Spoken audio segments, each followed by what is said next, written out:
Hey guys, today I'm here to talk about my gynecology appointment, or Michaela's gynecology appointment with Sick Kids when we went. If you haven't seen that video, go check it out. It'll explain why we were there a little bit, but I am going to go into detail why we were there and what we discussed and what might happen in the future. We went to gynecology. We had planned this probably a year in advance. We've been wanting this appointment with gynecology at Sick Kids because we want to be prepared for when Michaela gets her period. So many people have been asking, I have answered in the past, will Michaela get her period? And yes, she will. So if you haven't seen that video, check that out.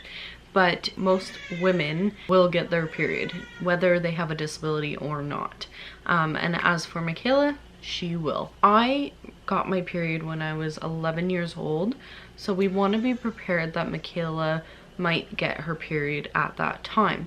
And there's a lot of women or younger women that get their period from age 9 and up. Now normally it's supposed to be between like 12 and 13 years, but of course that can range from 9 all the way up to, I've heard, you know, high school years. So we went to gynecology discussing birth control, or basically an IUD, because that's what we heard was going to be the best option for us. Now, we didn't go there looking for birth control. We went there for a suppressant for her period, if that makes sense. So all these types of birth control normally suppress her period if you use it in a certain way. Now, for Michaela, she has, I believe, 4 or 5 different options that she can go with. Most women have the same options, but there's reasoning behind each of these options that we may or may not choose. We did get sent home this pamphlet. We did discuss all these options in the clinic, but like I said, we went there looking for an IUD maybe, or the information behind an IUD. And before I even could ask about the IUD, they listed all of our options and the reasons behind them and the side effects and all of those. So once again, the birth control is meant for menstrual suppression. So there's a few different reasons why parents like us go with a menstrual suppression, and that would be heavy periods. They are messy to deal with, cramping, and side effects of periods like headaches and tenderness and all of the above, and then also birth control. Now we went in looking for the main reason that we didn't want her to be crampy. I've had very bad periods in the past. I've been very lucky also, but I have recently had very bad menstrual cramping, and I don't ever want Michaela to go through that. There's absolutely no reason for her to have her period and go through that pain. Now obviously for me, I'm a woman that can, you know, have babies and want that for my future. But for Michaela, she will not ever get pregnant or have a child. So there's no reason for her to have her period or go through that pain. There are those 2 other reasons why people do it. The care of it. For us, she's in a diaper anyways. It just wouldn't matter. You know, we would change her diaper as normal. And then other people look towards birth control because they are put in a situation where their child may be in a home or in a bad situation where they may feel abuse is present or could be present. They don't want the risk of pregnancy. It's sad because when we were there, they did ask me about that, or they did mention that if we were ever worried about it, you know, it would control a pregnancy. And I said, my gosh, no, that is horrible. She's at home with me all the time. She would never leave my sight, and that's part of the reason why we would never ever put Michaela in a home, is because Michaela cannot communicate, she cannot fight for herself, she cannot speak for herself, and I could never ever put her in the position where someone else could have the ability to abuse her in any way, shape, or form.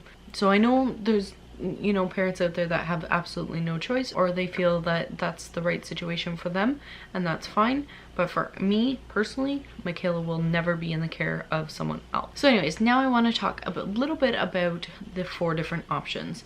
So the first option being birth control, the pill itself. Now, many women, just normal women, I say that lightly, normal women go on birth control pills, and you know, for the majority of their teenage years or whatever, they can be on it and have no problems at all. There's also the patch, which is just like a little patch. I believe it goes on your arm and you change it every week. So those are basically on the same category, and they do have one side effect or one issue that we may have to look into if we were to go with this, and that is if you have a blood clotting disorder, you have to be careful with this medication, because I guess it works hand in hand with blood clotting. So my dad actually has, I believe it's protein S deficiency, which is a blood clotting disorder. However, we have heard from the doctors that it only affects males, so we have to look into that a little bit more and make sure that Michaela could never be affected by this protein S deficiency, and then we could decide if we wanted to put her on it. Same with the patch, works in the same way. So the pill she would actually take, normally women take it 21 days and then 7 days off. It's like a sugar pill, just so that you keep track, and then that 7 days you would have your period. And now we could choose to do that, or we could choose to do long periods of time. So we could just take the sugar pills out completely and just give her birth control every single day for weeks on end or months on end, and her body would decide when she needs a period, and her body would just automatically start her period, and we would take her off for the 7 days, and then we would continue on. So that could go up to 8 months. We don't know. It could be only 2 months, it could be 3 months. Sick Kids does not guarantee your period being stopped completely forever, because they can't. Every child is different and every woman is different, and they can't guarantee that. So that is one of the options that we could use. I don't believe I would use the patch, just because I feel like I would forget to change it, like at the week's mark. Like, there's just so much going on. But the pills, we just throw in with our pills and go on our day. We already are doing her pills twice a day, and there's no way we could miss it. Now, there is one thing in this booklet or pamphlet that I read that they didn't really mention that I was concerned about, and I'll just read it here. And it says, it is not clear what the absorption of the pill would be through the G-tube. In this case, the patch may be better alternative. So it would almost have to be a trial and an error, I believe. I'm not sure, because I haven't asked them yet. I haven't discussed this with them, but I would have to find out if it's just something we would trial and error, just try it out, see if it works. If it doesn't, then obviously we go with a different alternative. Like I said, I don't think we would go with the patch, because I feel like I would forget at the week's mark to change the patch. Now, the second option, or technically third option, is the shot. It's called the depot shot, I believe. Most people know it as that anyways. There's a longer name for it, I'm sure. But anyways, the shot is given, I believe, every 3 months. Her period will come as needed, and it actually states in here that benefits include less menstrual pain over time. Periods become shorter and lighter. Many users even find that their periods have stopped altogether by 1 year. So that is a option for Michaela. However, I feel like a shot every 3 months is kind of defeating the purpose of trying to eliminate pain from Michaela. But yes, it's only every 3 months, and it's just a simple shot.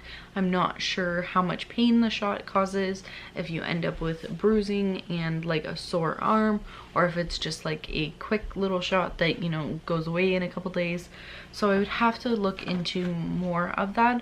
But then the other thing is I have to go into hospital every 3 months, which is frustrating, because we're busy and I don't want to be in a hospital every 3 months just to get a shot. So there is that. But the other thing is with the shot, and we did discuss this a little bit, I believe 2 years ago, or 3 years ago maybe. So Michaela's femur broke, I believe 3 years ago, and we did a bone density scan. Now that scan revealed that she has low bone density, not as low as someone with like CP, but it is fairly low.